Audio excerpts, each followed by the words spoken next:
The vibrancy of society is based on an educated population that understands economics, sociology, anthropology, and politics. The only place that I see this happening today, this striving and thirst for knowledge for the American people, is on the Real News. Please subscribe. Without it, we cannot have our democracy.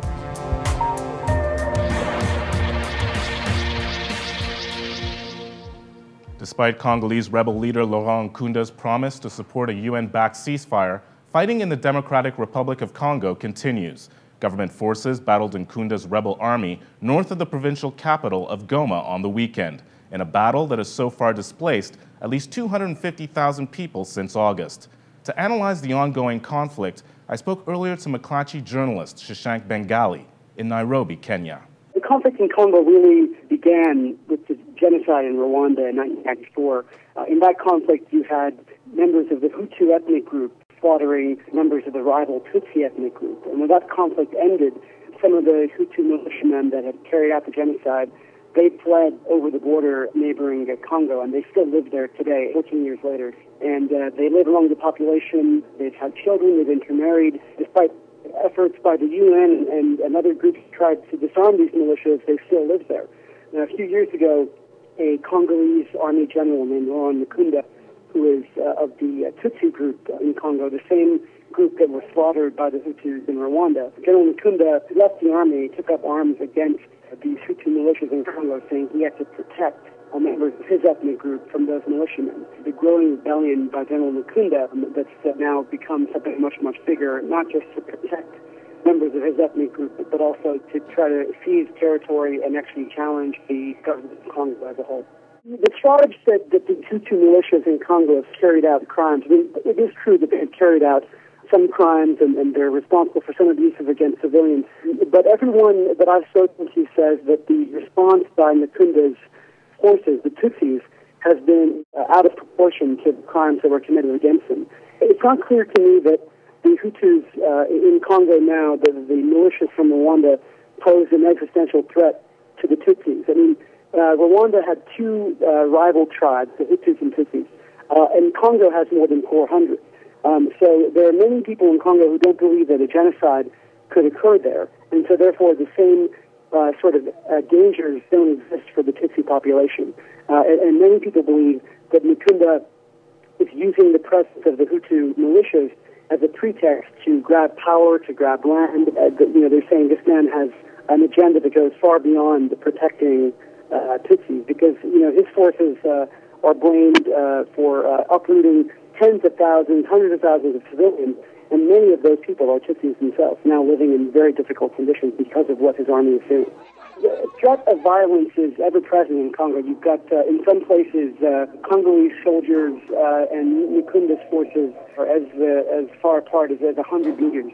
There's a threat at any time that things could escalate into a full-on conflict. What makes this more complicated is that there are several 100,000 civilians living in refugee camps, and their lives are at grave danger every time there's some threat of a conflict or some shooting or some skirmish.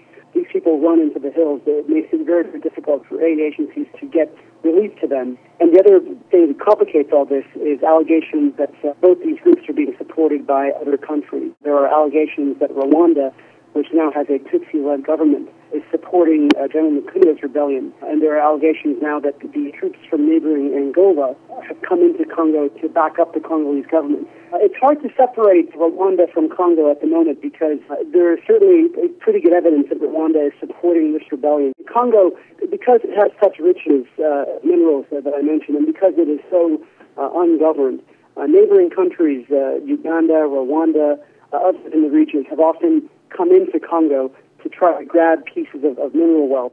To this day, Rwanda is a major exporter of minerals that it doesn't even own, that doesn't even have, because they get them from neighboring Congo. It's an open secret that Congo's riches are being used by other countries. So you do have a real conflict between Nkunda's people and the government of Congo. Nkunda says that the Congolese government is corrupt and not protecting its people, not paying the army, and needs to be replaced. But you also can't address conflict without looking at Rwanda's role and the role of other countries in the region, because they have very serious interests in Congo that the international community has not been able to to really address and to get to the bottom of.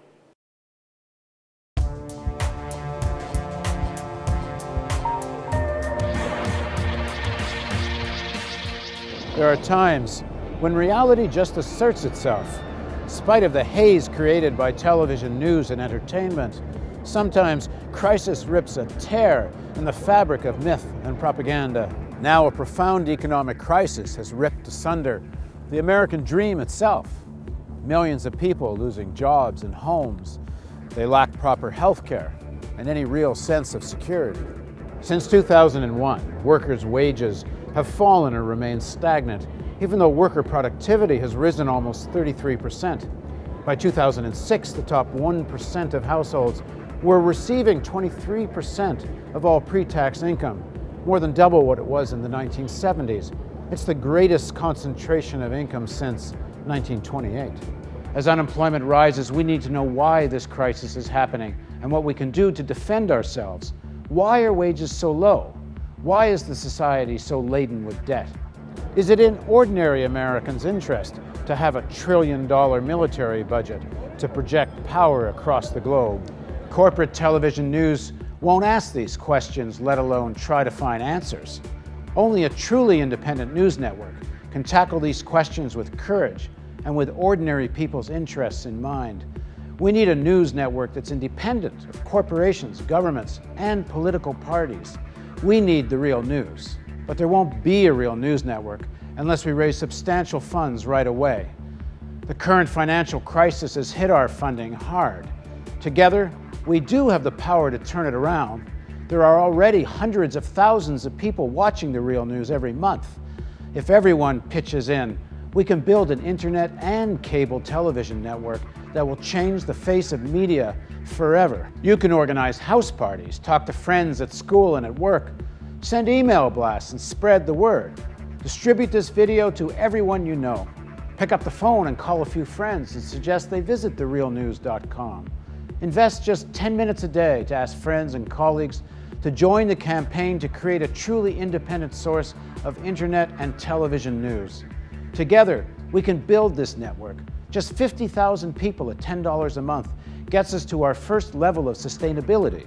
You can help us reach this goal, and when we do, we'll move to television in millions of homes across North America. Help us reach an audience in the millions. Please contribute generously. Spread the word. Let's make the Real News television network a reality.